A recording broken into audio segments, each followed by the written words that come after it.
We get to take something that's familiar to everyone, a technology that we all use, and then it becomes weaponized. And you realize how something so seemingly benign can turn into something sinister. Hey guys, I am Joe Deckelmeyer with Screen Rant. We are at New York Comic Con 2024. We're ready to talk about Blumhouse's The Drop.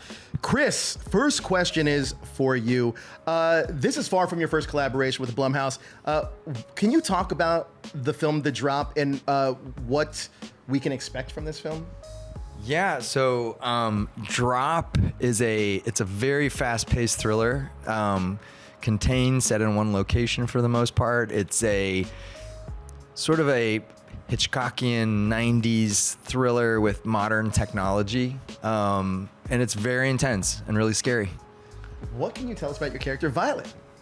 Violet is a single mother who is going on a first date for the first time in a long time. She is cautiously optimistic. She almost doesn't go, but then her sister talks her into it, and it's all downhill from there. Well, Chris, you touched on this a little bit, but this film involves modern technology and its potential dangers. How do you balance the realistic portrayal of technology with the thriller aspect of the film? I mean, look, the thriller aspect of the film exists because of the technology, you know, and so they're very tied together. And I think that what was so fun about that was that, you know, we get to take something that's familiar to everyone, a technology that we all use, and then it becomes weaponized.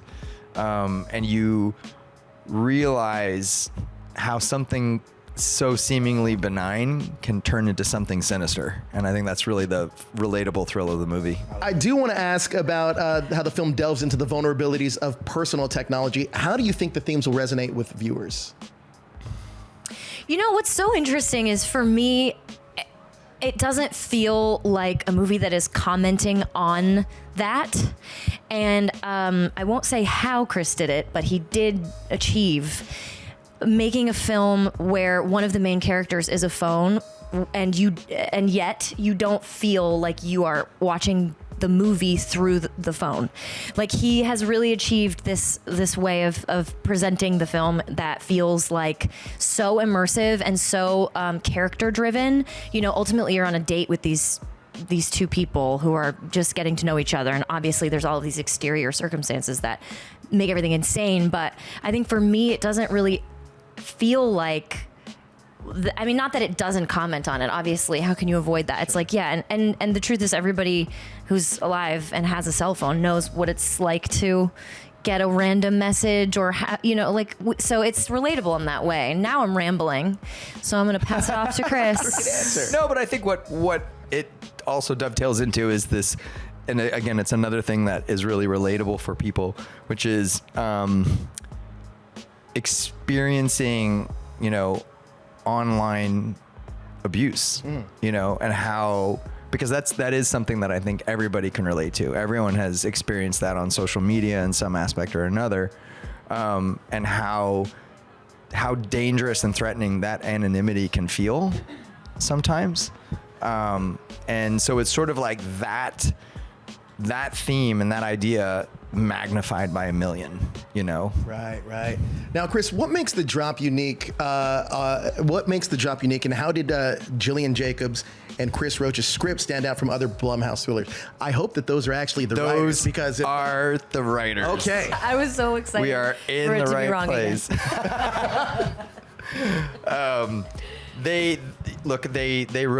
They wrote a really compelling script. It was really exciting, and you know, I read a lot. It's part of my job, and this was such a pleasure to read. And I knew that there was so much there that we could mine. And so, I mean, that's where there's no such thing as a good film made from a bad script. Sure. You know, unless you like really bad movies, which I also like. So I should maybe take that back. I'm a fan of that too. I'm not gonna lie. But yeah, it was just a really strong script with a really great concept, and then an even greater lead character, you know, that I really wanted to go on a journey with. Now, we don't know much about Violet, but Violet has a relationship, or can you talk about her relationship with her son and sister, how that drives the action and throughout the film? Well, yeah, it kind of creates the stakes for the audience. you know, when these two relationships, which for Violet are the two most important relationships in her life, you know, when those are jeopardized, it becomes a situation of what wouldn't you do for the people that you love? And I think, obviously, as the film unfolds, that becomes very complicated because, well, I can't say why. but yeah, ultimately, I think it's that. It really like creates the stakes. You know, we meet her son and her sister first, and you care a lot about them. So as soon as they're in peril, the audience hopefully feels invested. Yeah. And this is a tough movie to talk about because there are so many secrets and like spoilers. Sure. And like I have to like stop myself all the time when I'm talking about it because I don't want to like ruin it for anybody. But that's also part of the joy of it because audiences are going to sit and watch this movie and they are guessing the whole time. I love that. It's really fun. I love that. Now, Chris, switching gears for a second, Happy Death Day is back in theaters in April, I believe. It actually was back in theaters a week ago. Was it? Yeah, like this past Wednesday, they did a one-night event, if I'm not mistaken, but I believe I wanted to be there, but I was on a mixing stage working on this movie, but they showed it at a bunch of AMC theaters and did like a little like. That's so cool. Yeah. Cool. Yeah, that's awesome. I know that Jessica said that Universal and Blumhouse just need to get their ducks in a row for a third film. Are we any closer to getting that movie off the ground? She made that sound real good. Like, no. No? We are nowhere near making a third movie. That's just the truth. At least you cleared it up. I did, definitively. We love a truth. Yeah. We do. No, Absolutely. Look, I've said it a million times. Like, we would both love to do it, you know, but like, it's up to the people who control all the money. Sure. Switching gears for you for a second. You're killing it in the mystery dramas in rich white people experience murder. Have you spoken about Mike White about checking back into the White Lotus anytime soon? Oh, I think Daphne's journey is, has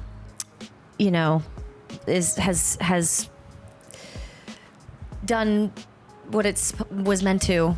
Why was that the hardest sentence I've ever said out loud in my life?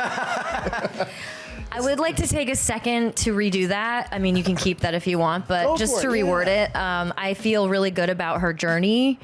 I love that character so much, and I mean, never say never, obviously, but no, I feel like she's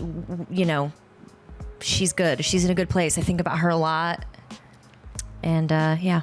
Amazing. Now, the last question I have for you guys to do a tease for our fans out there for Drop. What three words would you use to tease this film?